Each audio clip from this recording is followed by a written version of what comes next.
नमस्कार मित्रों, भोपाल से एक खबर आ रही है कि भोपाल में एक जगह है जहांगीराबाद में जहां पर सिखों की जनसंख्या है और मुस्लिमों की जनसंख्या है। तो सिख अपनी दुकानों को किराए पर देते हैं मुसलमानों को दुकान करने के लिए। तो जब सिखों ने किराया बढ़ाने की बात की तो विशेष समुदाय के लोगों ने यानी कि मुस्लिमों ने ग्रुप बना करके दुकान मालिक पर हमला कर दिया, चाकू से वार किया और महिलाओं के साथ भी मारपीट किया। इसके बाद पीड़ित पक्ष यानी कि जो सिख पीड़ित हुए, जिन पर चाकू से हमला हुआ, जिन्होंने भाड़े पर दुकान दिया था, उन्होंने थाने में जा कर के रिपोर्ट लिखवाया। इसके बाद पुलिस ने कार्रवाई की और 4-5 मुस्लिमों के समूह ने जो छोरेबाजी की, चाकूबाजी की, महिलाओं के साथ और भी लोगों के साथ मारपीट की। उसमें से 4 लोग अपराधी टाइप के थे, अपराधी प्रवृत्ति के थे, जिनके ऊपर पहले से भी मुकदमा चल रहा था। तो उसके बाद फिर जैसा कि विशेष समुदाय के लोगों का ढंग होता है, जो मदरसे का शिक्षा होता है, जो कुरान का शिक्षा होता है, और विशेष समुदाय के लोगों का जो इतिहास है, आवारागर्दी करना, नशेबाजी करना, हिंदू लड़कियों महिलाओं के साथ अभद्र व्यवहार करना, पत्थरबाजी, दंगा आगजनी, लूट मारकाट, तो ये इनका पुराना धंधा है और रोज़ रोज़ का धंधा है। और यह भोपाल के जहांगीराबाद या जहांगीरपुरा का ही नहीं है, पूरे भारतवर्ष में ही हम देख रहे हैं और बांग्लादेश, पाकिस्तान में तो देखते ही रहते हैं। तो दुकान के भाड़ा बढ़ाने के बाद बातचीत के बाद जो लड़ाई शुरू हुआ, तो धीरे धीरे फिर यह मामला शुरू हुआ जब यह लड़के बाद में ग्रुप बना करके दबाव बनाने लगे दुकान मालिक पर, सिखों के ऊपर, कि हम ना भाड़ा देंगे ना दुकान खाली करेंगे। और वहीं वक्फ बोर्ड टाइप में, जो वक्फ बोर्ड का नियम होता है कि किसी के भी ज़मीन को, किसी के भी मकान को कह दिया कि यह वक्फ बोर्ड का है और फिर उस पर कब्जा कर लिया जाता है। उसी टाइप में कोई माइकल, कोई सैफ, कोई क्या क्या जो नाम होता है इन लोगों का, सब ने गैंगबाजी करके और दुकान मालिक, जो सिख दुकान मालिक हैं, उन पर दबाव बनाना शुरू कर दिया। जब दबाव बनाना शुरू कर दिया तो फिर इन लोगों ने मना किया और जो होता है, इन लोगों ने, विशेष समुदाय के लोगों ने छतों पर पत्थर जमा किया, तलवारों को इकट्ठा किया, अपने लोगों को इकट्ठा किया और उसके बाद वहाँ पर बदमाशी करना शुरू कर दिए। बदमाशी करना शुरू क्या किए, तो उकसावे में क्या होता है, यह लोग फिर उकसाना, क्योंकि जब गैंग बन जाता है, गिरोह बन जाता है और पूरा स्ट्रेटजी बन जाता है कि अब इसको हमको यहाँ से भगाना है, कब्जा करना है दुकान पर, या फिर माहौल बिगाड़ना है, तो उसके बाद यह लोग बदमाशी करना शुरू करता है। अब ये सिखों के मोहल्ले में बार बार आएगा जाएगा, अनाप शनाप गाली गलौज बोलेगा, किसी के दरवाजे के पास खड़ा होकर के बीड़ी सिगरेट पीने लगेगा, आपस में गाली गलौज की भाषा बोलने लगेगा। और जैसे ही मकान मालिक आएगा बाहर में मना करने के लिए कि मेरे गेट के सामने गाली गलौज मत करो, सिगरेट मत पियो, नशाबाजी मत करो, इसके बाद वहाँ मारपीट होना शुरू हो जाता है। जो पैटर्न है, हर जगह यही पैटर्न देखा जाता है।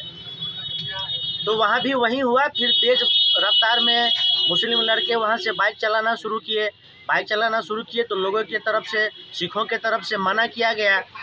जैसे ही मना किया गया, पहले से गैंग बना हुआ था, पहले से सारा तैयारी था, अब ये लोग क्या किए, तो पत्थरबाजी करना शुरू कर दिए और सिखों के मोहल्ले में डंडे और तलवार लेकर के आक्रमण कर दिए।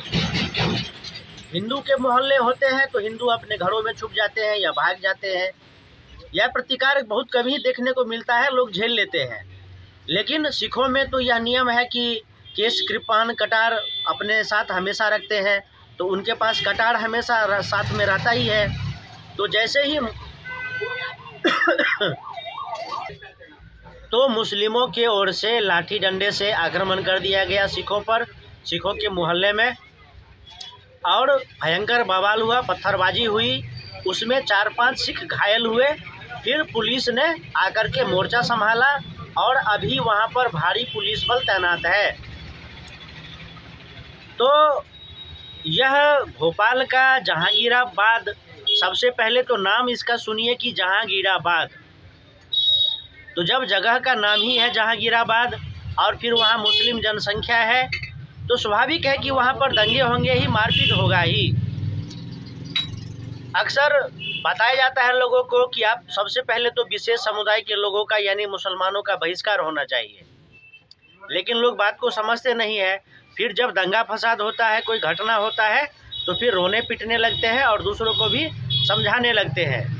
इससे पहले कि कोई जिहादी आपको हानि पहुंचाए, आपका नुकसान करे, आप जिहादियों से सावधान रहें, सतर्क रहें और आपस में संगठित रहें, सभी हिंदू मिलजुल कर रहें।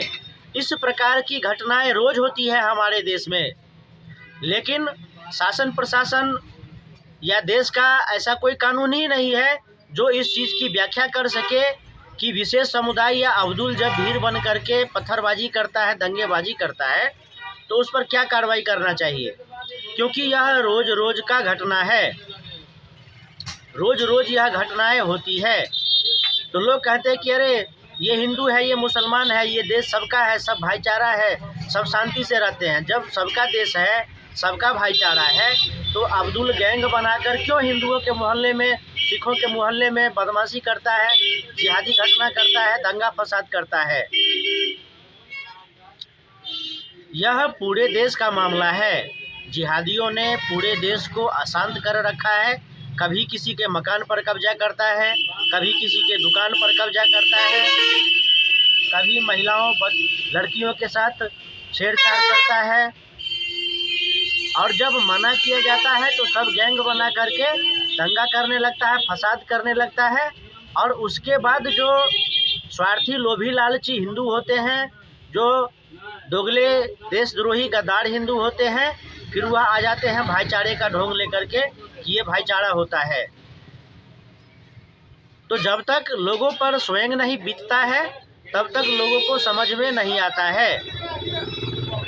लोग भूल जाते हैं कि कश्मीर में क्या हुआ, लोग भूल जाते हैं कि केरल में क्या हुआ, लोग भूल जाते हैं कि बांग्लादेश में क्या हो रहा है, लोग भूल जाते हैं पाकिस्तान में क्या हो रहा है, लोग भूल जाते हैं अफगानिस्तान में क्या हो रहा है। तो सबसे पहले तो जिहादियों का बाइकआउट करना चाहिए। बाइकआउट मतलब कि ना हम उससे कुछ लेंगे, ना हम उसको कुछ देंगे, ना ही उसको दुकान भाड़े पर देंगे, ना ही उसको मकान भाड़े पर देंगे। तभी तो जिहादियों को होश आएगा। नहीं तो जब वह इतना शक्तिशाली है, इतना पावरफुल है, तो जाकर के अपने मोहल्ले में अपनी शक्ति दिखाए, अपना पावर दिखाए, जाकर के 57 देशों में अपना पावर दिखाए। फिर क्यों भागा आता है भारत में शरणार्थी बन के, हमें नौकरी दे दो, हमें काम दे दो। और फिर जब नौकरी और काम मिल जाता है तो जिसके मकान में रहता है उसी को डराना धमकाना शुरू करता है, जो काम देता है फिर उसी को डराना धमकाना शुरू कर देता है। तो इस्लामिक साम्राज्यवाद की नीति का कोई अंत नहीं है। इसमें सबसे बड़ी बात है कि हिंदू सजग रहे, संगठित रहे और हमेशा तैयार रहे। फिर मिलेंगे अगले वीडियो में, तब तक के लिए नमस्कार। मेरे YouTube चैनल को आप लोग सब्सक्राइब कीजिए, लाइक कमेंट शेयर कीजिए और मेरे फेसबुक प्रोफाइल को फॉलो कीजिए और वीडियोज़ को लाइक कमेंट शेयर कीजिए। फिर मिलेंगे अगले वीडियो में, तब तक के लिए नमस्कार।